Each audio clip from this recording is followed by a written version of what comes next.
Yo, what's going on, Latinos family? Welcome to another episode to Wealth Wednesday.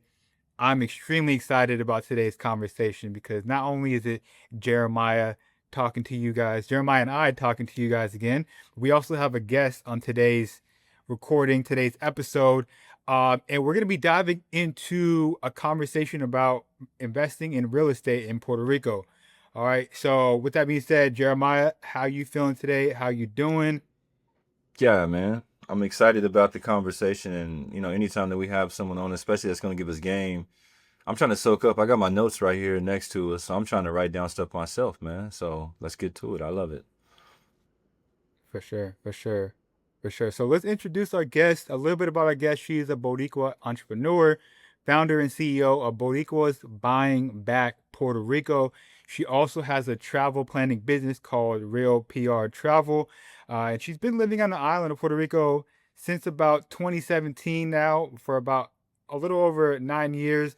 And it's funny because I actually found her on TikTok. One of her videos attracted my attention, and I instantly found her Instagram, sent her a DM. I was like, yo, love what you're doing. Would love for you to come on the podcast and talk to us. Welcome to Latin Wealth. Tanya, how you doing today? Hey guys, good evening. I am doing very well. Thank you. I'm so excited to be here and happy to share like the information and knowledge that I have, right? With you guys and all your audience. Yeah, 100%. Yeah, so I'm excited to get into this. I really want to give the audience some game. But before we do, I want the audience to know more about your background. Before we hit record, you were talking about how you were living in Cali, you were living in New York, and then eventually you transitioned to Puerto Rico. But give us a quick recap of you growing up and what really drove you to develop this entrepreneurial mindset. Well, yeah, so I'm consider myself as a bi-coastal person, Puerto Rican. So I was born in the Bronx, New York, but my family left New York when I was very young and went to Cali. But thank you God for my Puerto Rican, my Puerto Rican aunt that was born and raised in San Dulce. I was, think because with you living in Cali or living in Cali at some point, how our culture was very not present. So for that household, thank you God for the food, the music, and all the traditions never left, even though we were located somewhere else. But I also knew that that wasn't my last place. Like I kind of known that I belonged in another environment. So when I was about 20 is when I went back to New York as an adult, spent 14 years in New York City. And to be quite honest, that is the city of hustlers. And that's legit where the development of wanting to build my own, create my own just came about. Started off with like a Latina modeling group that I put together, the Dulce Models. I didn't make $1, but it did teach me, how to like create my own, just be on top of things and just be like organizational. So I already knew that I had a niche. But I think for me, because I have such great hospitality skills when it comes to like, servicing people, I think I took that and just applied it to Puerto Rico and really was like, hey, you know what? I can focus on giving people experiences, like real Puerto Rico experiences, hence the name Real PR. Um, but it was all about taking them and taking them outside of the traditional service areas, showing them the real culture, having them eating in the campo, on the side of the road, kind of like swatting flies type shit. And and it really grew, throughout the years. I was able to build partnerships with local companies. And I looked at it as, hey, at least we are providing this local experience. At the same time, we're including small local businesses within our business. So it's like we're supporting, the little kiosk or, the boating company, a lot of Puerto Rican owned small businesses are included of a part of our dynamic. So it was just a win-win situation for us. Hmm. And talk to us about why did you specifically want to move back to PR? I think you said in 2017 you moved back. So yeah, so I actually never lived on the island and I never came here as like a child the way most people came as kids and growing up. I came for the very first time at 25 years old. And I was just like, oh my God, this is where I felt the most at home, where I felt the most comfortable. So for like 10, maybe 10 or 11 years, I would just come every year with my family, even sometimes by myself for like literally 9 to 10 days. And I would notice that the more and more I like, Puerto Rico was the only place that made me not want to go back to New York. I would visit Vegas, I would visit LA, I would visit all these different places. I'm like, oh, take me back to New York. But Puerto Rico was that place that I just did not want to go back home. So I knew that I had to create a life that was going to work out for me. So I did study, travel and tourism while I was in New York before I relocated. So I had my whole business plans before I even moved. Jeremiah, feel free to hop in at any point. I love that you did that. You said something pretty key that we talk a lot about on this podcast. You said you needed to create it. You needed to create the life that you needed to get to where you want to be, right? You wanted to create. So you said, let me create something. Let me create a business model to help me get to where I want to be. And a lot of times we have the end goal. We want to move to PR. We want to move to Dominican Republic, but we don't have the thing in the middle, or we don't even have the drive or the creativity to create that thing to help us get there. Exactly. So yeah, so the thing is that, I, like you said, I always knew that I wanted to live in Puerto Rico. And thank God I had a friend that actually worked in the hotels, and he told me, hey, like, if whenever you come, like, I will help you get a job. But in the midst of me studying, I had a really dope professor for my marketing class, and he made us create a tour in New York. And you couldn't use popular destinations. You had to really think outside the box. It had to have a theme to it. So that concept stuck to me when I traveled the island and ended up in Patillas, which is like in the southeast of Puerto Rico, which is one of the most beautiful parts of the island. And when I tell you guys that there's no tourists there, like none, it's all local people. So that was when the idea came in my brain. I was like, hold up, there's so many parts of this island that visitors would love to see, but probably don't feel comfortable driving themselves or know how safe it is, and will just feel good having someone who does speak their language, but the locals will also feel comfortable having someone bring, people to come spend their money that also speaks their language. So I generally just became the link. Mm, mm, that's dope. Um, Talk to us, and that's amazing. I love that you did that because you go to, for example, Discover Puerto Rico, the website and the platform. You go there for information, but it's like you said, it's a lot of the touristy spots, the popular Exactly. spots. It's not the local stuff.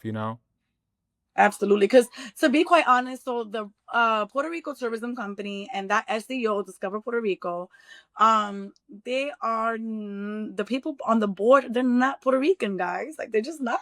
A lot of people don't know that. A lot of Yeah, the people do board not of know no. that. To be Yeah. honest, that's why we don't have a really good, and DMO means destination marketing organization. So the reason why we just don't have a really good DMO, because if you guys pay attention, right? If you guys watch TV over there, you'll see the One Love, you'll see those commercials for Jamaica, you'll see those commercials for like all these different other countries, but you never see a commercial in the States about Puerto Rico when it's a place that you don't even need a passport to visit. Like, why does a DMO not do enough marketing, like like on TV, on radio over there? Like, it's very awkward. And the reason why is because I feel like they have a specific target market and it's not our own people. It's funny, Jeremiah. The reason why I knew about that is because I was like, I'm thinking, okay, I'm going to interview the CEO of Discover Puerto Rico. I'm thinking he's Boricua or he or she's Boricua. And I'm looking, I'm like, yo, You knew that though. Nope. oh, maybe You not. knew that though. You Like, knew that. retract. Yeah, you secretly knew that though. I bet you would, in the back of your mind, you were thinking it. You were like, I bet this person ain't. I'm just, no surprise there. You guys don't remember that they had a campaign called Live Boricua, and it was just like a bunch of like blonde hair, blue eyed people on the beach. Like, it was just like, wait, what? This is not, Yeah, you know. yeah. I think I do remember that went viral. I think it went. Mm-hmm. It's Um, a cool. So let's dive into some real estate in Puerto Rico. Talk to us about your transition. I think, are you still operating the travel company, the PR So travel? yeah, the travel company, that's my rooted business. Like, Okay. that's what I started my, here with, and that's kind of my bread and butter, for now. But the transitioning into real estate consultation just kind of came, or consulting just kind of came the same way that I applied in my travel company. Like, hey, I have this network. of, you know, all these different people in this particular service and this industry. But I also have a really good network of people in this industry that I can connect, right? And me not knowing, so the whole Boricuas Buying PR has been an idea of mine since like 2022 or 23. Like I've thought about this for quite some time, like always getting a group of Puerto Rican investors to invest in Puerto Rico. You know, I have a really large network of like Puerto Rican hoteliers that are literally creating, building their own, like their own line of hotels, Puerto Rican from the Bronx, you know, and so I think for me, because I did live through Hurricane Maria. I actually moved here 6 months before Hurricane Maria, so that's what even had me launch the Bori Love Project, which is our nonprofit that we do. Mm-hmm. But it was just that recently, you know, because life be lifing. It was just that recently I said, you know what, let me really start putting this out there, right? Like I have a good network. I have my real estate agent. I have real estate lawyers. I have lenders. I can help people get business funding, you know, business funding and lines of credit. I have a girl that could fix your credit. I was like, I have a person that can even create business, you know, create your business structure for you and everything, create the LOCs. So you know what? Let me start bridging that gap now. But I wanted to make sure that my target market was Puerto Ricans on the island and off the island. Now I know off the island are going to be more capable of doing the investing because, you know, on the island they just don't make enough. They just don't make that much money. So when Boricuas Buying PR, when I launched, I had already launched the Instagram maybe back in like, I don't know, April, May, maybe April. And I went to New York and I did a networking event. Team Puerto Rico was kind of supporting it, and I had a group of like 45 people. Mind you, I hadn't been to New York in 5 years. It was my first time back home in 5 years, and like 45 people showed up because I was like, oh, okay, people are interested. But when I dropped the TikTok, within less than 30 days, we were at 10,000 followers organically, just because my third posting went viral. My first video of me introducing myself went viral, and a couple other postings just went crazy. And so with that, I was like, oh, okay, now I'm really onto something. So my thing was to create a membership, right? Because the thing is that people come to me by the masses. But I also think that some people assume that it's some type of like Section 8 or like a nonprofit or just something that's like giving away funding or giving away houses. And I'm just like, that's not what we're building here, guys. This is literally where I'm trying to build a group of investors okay, let me go back. We start Mm-hmm. with, okay, what is your situation? Do you have good credit or no? Because the thing is that your credit is your master key to all your opportunities, right? Like without your credit being good, you're very limited in the decisions and choices that you can make. Question: Yes. What would you consider for the people out there that are curious, they're listening, and they're like, okay, what does good credit look like? Do I need to have a So for 700, any type 650? of funding, like, and we're not talking about FHA loans or VA stuff like that, but for like to get good lines of credit for funding or for investments, you're looking at anywhere from a 710 to 720 is like what they're going to be looking for. And like, you know, of course, like not too many inquiries, you know, nothing in there, like nothing that's on your like public records, you know, things like that. So you have to have really good credit worthiness Mm-hmm. to really like benefit. For sure. But what we do, if you don't and you're not there yet, then we push you through the credit program so that we can get you there, right? So that's the thing, right? We're all about the steps. And the reason why we do the steps is so that it's like a foundation. Okay, I got good credit. Now that I have good credit, let me do my LLC. I have an LLC. Most people do not know, guys, that you can still have an LLC and have a 9 to 5 job. Like you can literally open a business bank account with an LLC and a registration and still have a 9 to 5 and just fund your commercial account with your 9 to 5 income. It's So for guaranteed. 100%, and so for the people that are wondering, okay, I have a 720 credit score, I have a 9 to 5. Why do I need an LOC? Well, what's the purpose of getting an LLC? Love 'Cause that question. that could be a little intimidating for people. Like, what, starting a business? I work a 9 to 5. What does that have to do with me? Well, you can consider yourself as an independent contractor, even with the company that you work for, right? But the reason why you want an LLC is because when you go to the bank and ask for a line of credit, as a human being, they might give you 10, 15, 20K if you were like maybe at 800, right? But as a business, as an LLC, you get 30, 40, 50, anywhere up until 100K. You know what I mean? So as a business, they give you a lot more money because they're expecting you to use that as an investment that's going to make you passive income, right? Mm. And that's another thing. People want to focus on, hey, once I do receive any type of funding, right? I get people like, oh, but I have $80,000 in cash. I'm like, no, don't spend your cash because once you spend your cash, it's gone. Mm. There's nothing you can do about that. But if you have a line of credit, right, and you use 80,000 of the 100,000, let's just say on the line of credit, and that cash that you have, you put it back onto the credit that you just used. Guess what? Now you have 160,000 that you can use because you have that 80,000 worth of cash, that you use for investments. But now you have your cash that you put back on the line, and the line, you recharge it, and it extends and grows. So that's the great thing about lines of credit, that you get to replenish and reuse, and it extends.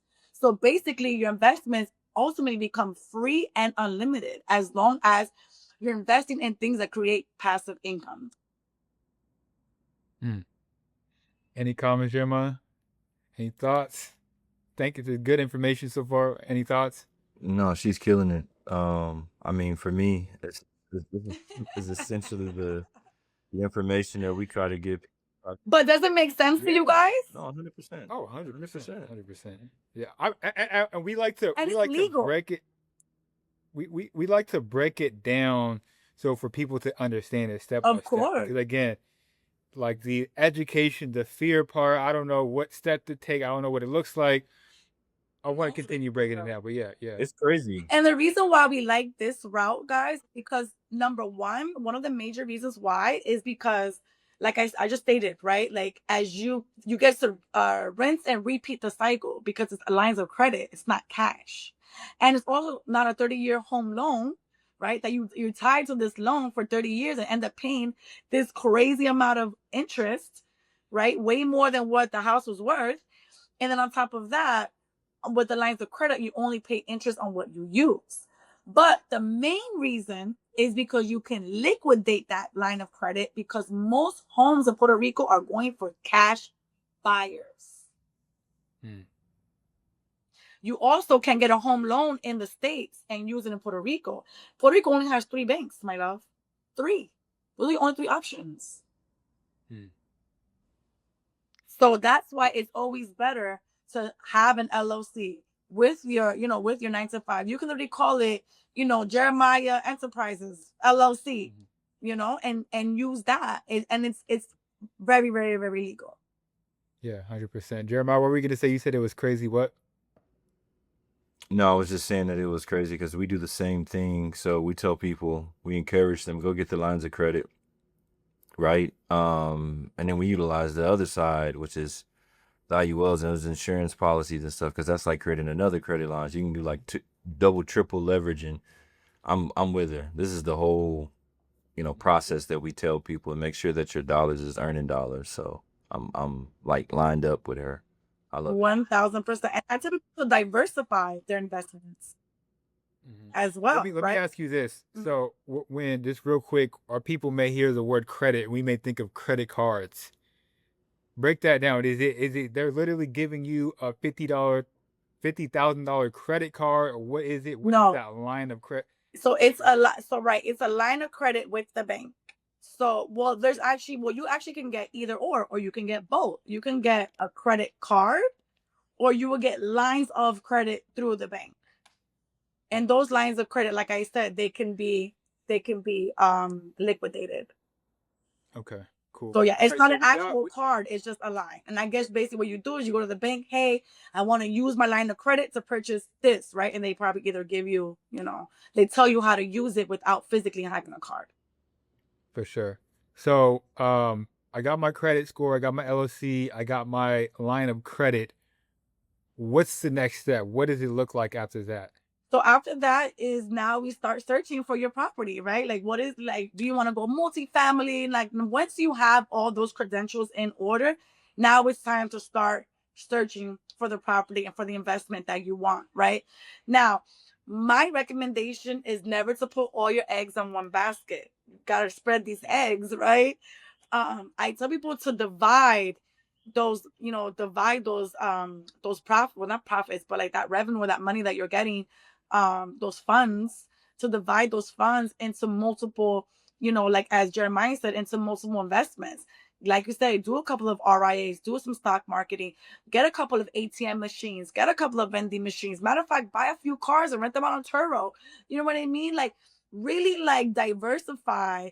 Like you have to look at it like a pizza pie. Like, hey, okay, I got this pizza. Now I'm gonna put 25% of my funding here, 25 here, and 25 there, like that. If one business is doing bad, I got three other businesses, to keep me uplifted.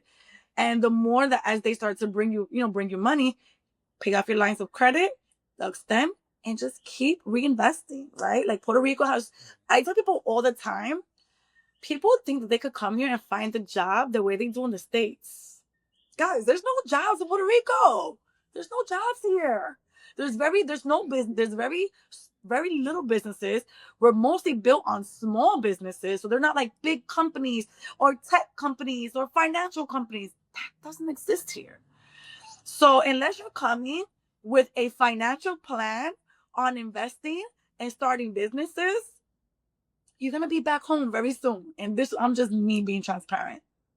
Yeah, no, 100%. I love that. And it's funny because uh, something else that Jeremiah and I always talk about is how there's a lot of people out here that will get you the credit funding and, $60,000, $80,000.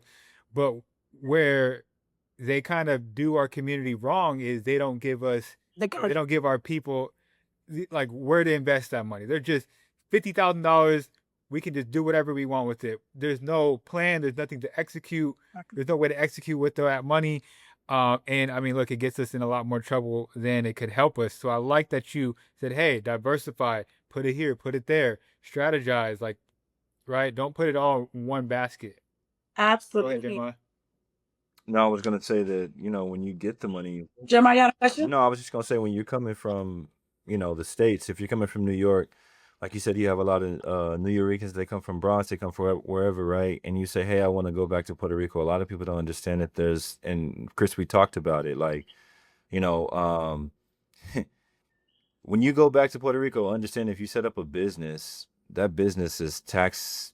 The way it's treated is it's favorable for you in the tax portion, right? And so a lot of the taxes and the things you would have to pay here in the States, you wouldn't have to pay there. So even if you had your plan together, when you go back, if you start that LLC actually in Puerto Rico, that's going to be beneficial for you. You get to keep more money, you make the money, you keep more money. So that's like doubling up, right? Along with your diversification. So something to think about. So, and it's so crazy, right? Because I always feel two ways about that, right? Because I know that the no tax issue or benefit, I should say, is also what's causing a lot of things to be outdated on the island, right? When it comes to schools, hospitals, Yeah. roads, because our infrastructure suffers from all of these tax breaks, right? Yeah. That's why we're in 2025 and we're a US territory, but our roads look like yabba dabba doo. Like, you know what I mean? I'm just saying. Schools, I'm not sure you guys seen when the schools are going viral and the way these bathrooms are looking. Like my daughter is a product of the public high school system. I mean, she graduated now, but the stories that she would tell me about the things that were happening in the school, and it was just like it's insane. So I feel two ways about it. Like, yeah, yes, it'll keep more money for us, but then I also feel like I'm not doing my due diligence by not helping the infrastructure on the island with the tax, with the taxes. Another thing is that the people that do have those tax breaks, they're supposed to donate $10,000 a month to a nonprofit of Puerto Rico. But where are they really donating that money to? Because I don't see where it's going. I don't see where they're donating their money to. I don't Well, see it. the biggest I don't see problem it. about people in that whole aspect of things is it's not, guys. There's more Puerto Ricans inside the United States than there is on the island. And so, if we use that to actually pull back the talent and the brains from the mainland back to Puerto Rico, then what you would see is a more influx of that money back into the community. Whether I'm hiring catering Exactly. from the local mom and pops, right? Or if I'm giving money to the PTA or any of the charities there locally to help with the schools and the roads and all the municipal bonds, all those things, you would see more money back into it. But the problem is we're pulling more people, non Puerto Rican people, right? We'll leave it at that. More of them are coming and taking advantage, and they could care less about anybody that's Puerto Rican. I'll just be honest. Yeah. Mhm. But that's why Boricuas Ban PR was super important to me, right? Because when I mentioned that, I wanted everyone to know that it wasn't just real estate, right? Because let me break down the model for you guys. So I mentioned the Bori Love Project, right? It's my nonprofit. It started off, we were doing like relief efforts from Hurricane Maria. That's how it started. And then we had COVID and all these things. So things kind of got, step back. Then when I revamped it this year, to be honest, I revamped it this year. I started doing free events for kids. On my birthday, I did like a beach and barbecue games, for the kids.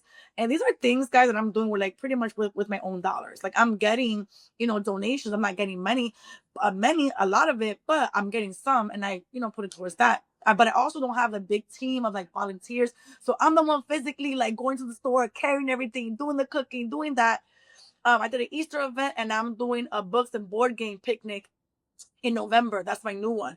But my main goal, guys, is to have these conversations with young adult teenagers and young adults, but in their language that they can understand, right? So my goal is to open up a community center, the Bori Love Community Center, that teaches financial literacy, teaches about investments and credit and all of these things, but earlier, right? So that they mentally don't think, oh, I have to leave Puerto Rico after college because I have to go find a job. They be like, wait, I see all the, financial opportunities on the island. Why? Because I'm 18, I'm 19, I'm 20 years old. And the Bori Love Project is teaching me how to invest in my own island. By the time I'm 25, 30, I have my own property. I have this. You know what I mean? We have to, like Chris said from the very beginning, it starts with education. And with us educating certain people at a certain like point in their life, and we show them the opportunities, all the ones that are non Puerto Rican that see, the ones that keep coming over here, and we show them those opportunities, then they'll be like, okay, cool. I'm gonna invest and stay and open businesses in Puerto Rico.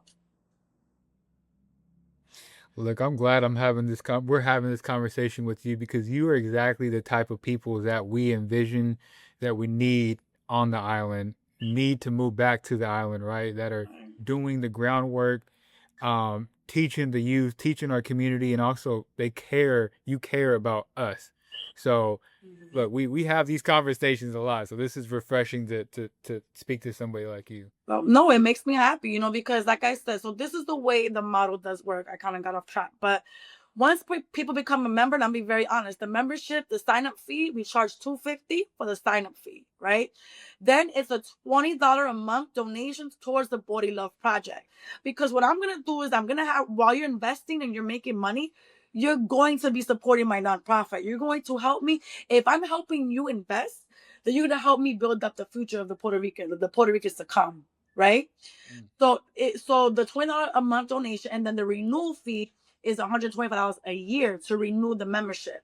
So the membership becomes like you have full access to our network, to our services, our contractors, our, like I said, our credit repair girl, our funding guy, because I have a couple of different funding people that I work with.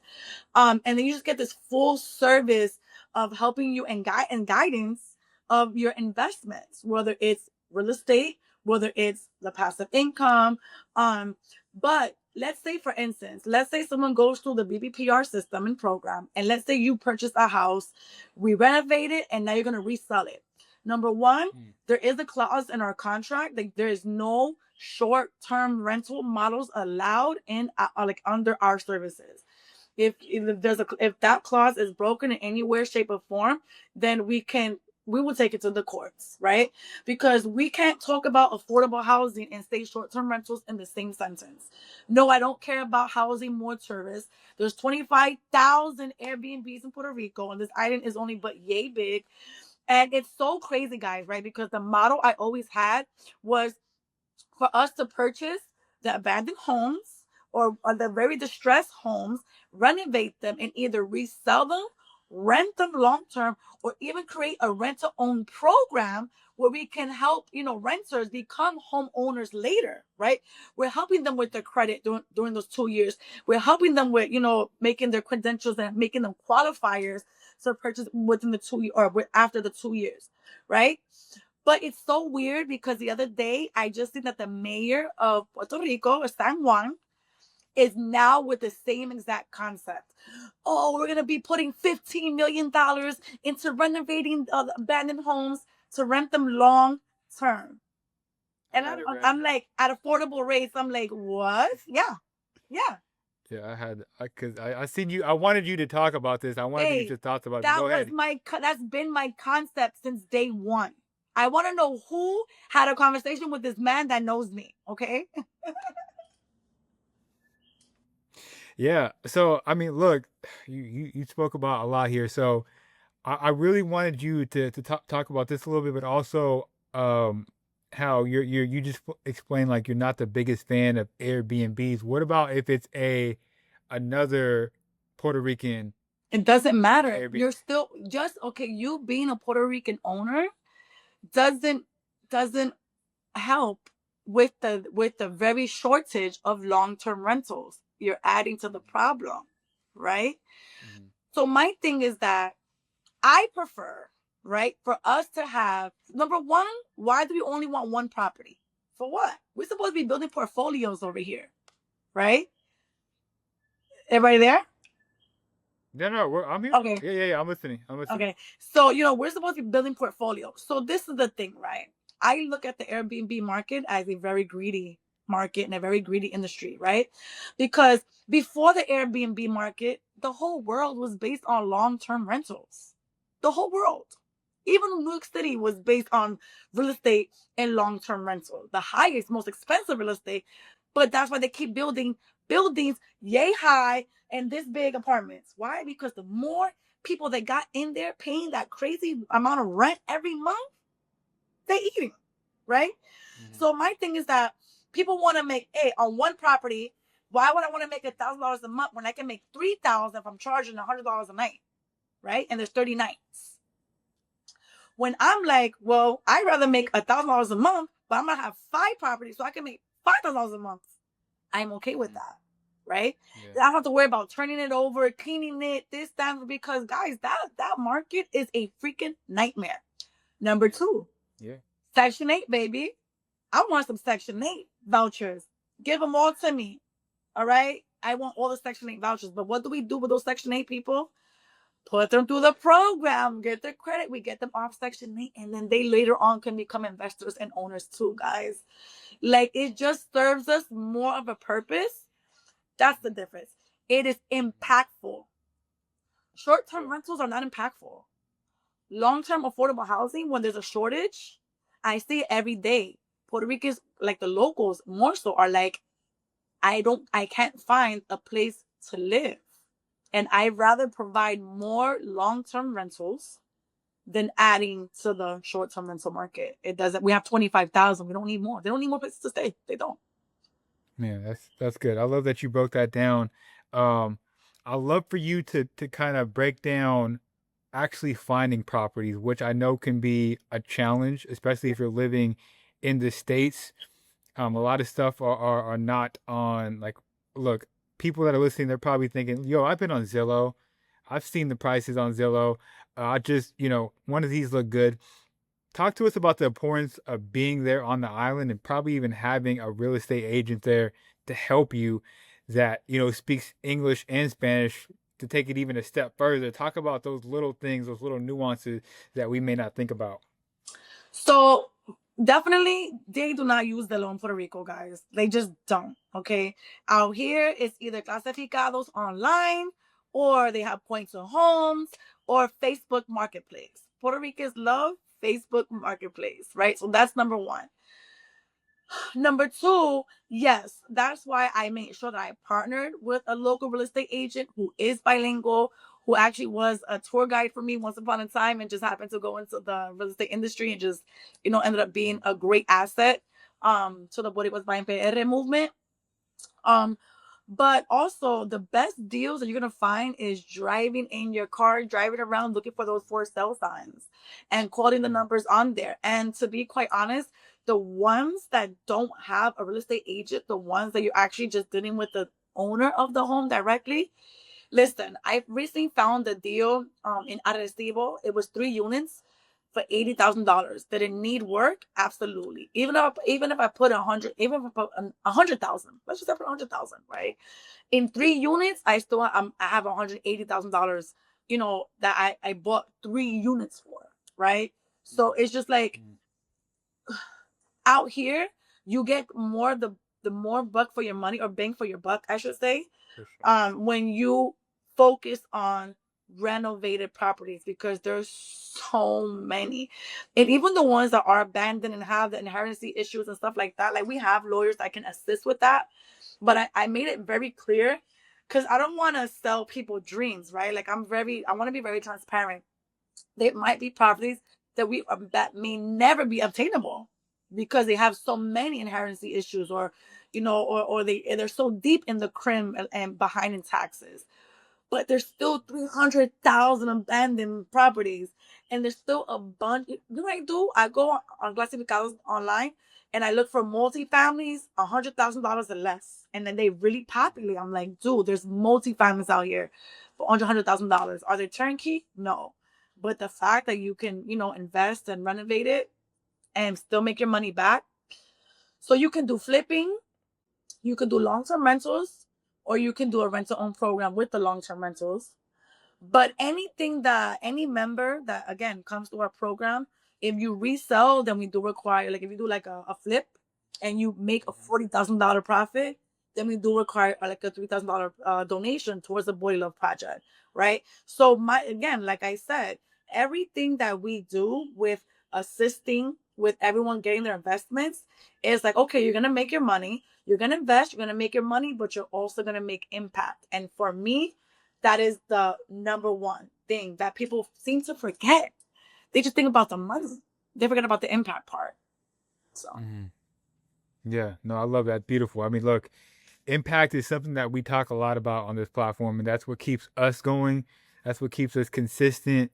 With talking about people that listen, they know that we talk about any and everything that relates to the Latino community and how to invest, grow, and just be better.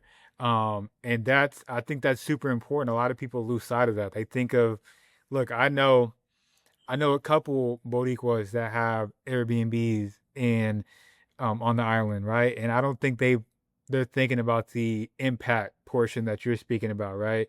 And I think it's very important to understand that perspective. mm-hmm. Yeah, I'm not gonna lie. I was in May. I was working with like another group.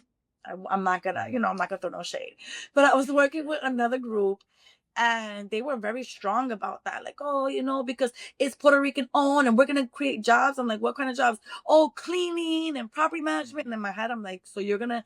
Do you think that a Puerto Rican be happy that you're offering them a cleaning job, my love? Maybe property management they might be cool with, but you're not really bringing any. You're not. For me, I'd rather house a Puerto Rican family that can create memories, celebrate holidays, create families inside of them.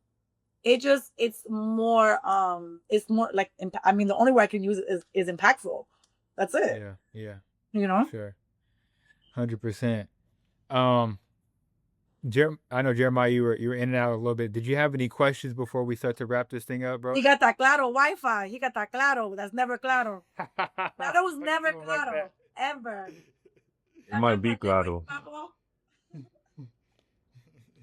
No, it might be Claro for real. No, I didn't even have anything else then. It's been super. It's been super beneficial and super informational for people. Hopefully they took some notes. Super appreciative of her coming on and giving us the game. Yeah, and what I also want to do is I want to link everything in the description of this podcast. So if you do want to donate, you heard her from Tanya herself. Some of these barbecues, some of these events, she's putting it on with her own money. So if you are looking to donate, we're gonna put it in the description of this podcast and the description of this YouTube channel. Um, what else? What else would you want the people of Puerto Rico to know, or any Boricuas on the in the United States to know? It's all up to you. You can wrap it up. This has been very informative. We're really grateful for your time. Thank you. So the only like my number one word of advice is to come with a plan. Please do not jump the gun because Puerto Rico is one of the most challenging places to live. Listen, guys, even me as an entrepreneur, listen, I'm financially, I go through my roller coaster moments, but Mm-hmm.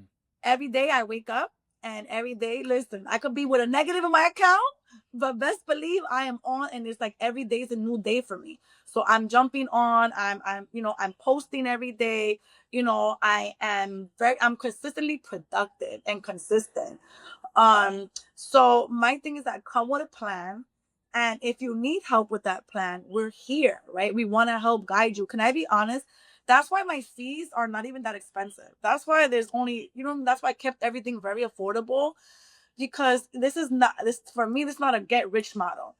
I rather build my community, but my thing is that I Right. have to build my community of doers, not sayers and not speakers. I have to build my community of doers, right? So that's why I know if you're willing to put up the 250 to join, I know that you're ready, right? But with that being said, as a member, we also are going to be doing like quarterly networking events and like dinners and so that we can sit at the table together, discuss, and hey, what are we going to do as a group investing? Is it time to go get a building so that now we can do housing and in like on a larger scale? You guys listen. This for me is like right now we're here, but I'm trying to get up here.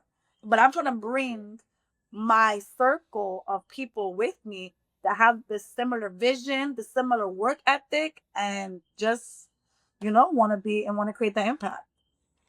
Look, we love that. We love that type of talk over here because I'll say this.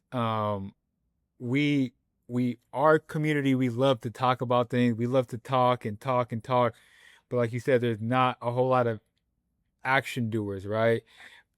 Jeremiah, we had an event about a year ago out here in Dallas, and something that I think kind of I should say irritates him a little bit is like, yo, where's the action doers? Where's the people that said they wanted to do something at this event? Everybody was motivated, but where are they at now? Right? We try to reach out and bring people together.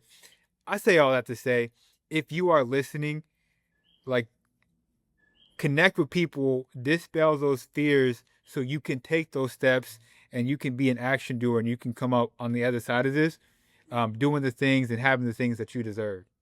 Listen, guys, I'm not gonna lie. Like, I really want to take this on the road. Like, I want to do a panel. Like, I want to do a panel of like me with my real estate agent. Like I want to take maybe 3 or 4 of us and go on the road and pockets where there's lots of Puerto Rican diaspora, Chicago, New York, New Jersey, Philly, Boston. Like I would love to get this out in the masses, guys, because just like Jeremiah said earlier, because I also had the same thought process, the more skills in different industries that we bring into that diaspora allows us to modernize the services that are being offered on the island. Hopefully they can get done a bit faster as well because this on-time service is crazy. Absolutely. Look, once again, we appreciate you. Let the people know where they can find you, reach out to you, donate. Again, we'll leave everything in the description of this podcast, but talk to the people. All right. So our travel planning business is realprtravel.com. And then we are on TikTok, Instagram with the same handle. Boricuas buying PR, same thing, TikTok, Instagram, same handle. So if you're visiting Puerto Rico, then you can always reach out to us to like organize your itinerary, you know, but you have to be visiting, guys. Now, if you're looking to invest, of course, my Boricuas that are looking to invest, because I do get that a lot, right? Oh, I'm not Boricua, but I'm like, well, I'm my business and what I created is I really want to service, my community of people. So yes, this is for Boricuas, my loves. And we want to make more Puerto Rican owners, landlords, and business owners on our island. So Bori was my bed at Instagram and Facebook, and then also .com. Boom. And you guys know where to find us at Latin Wealth on all platforms. It's your boy Chris, and we'll catch you on the next one. Thank you guys. Have a good night.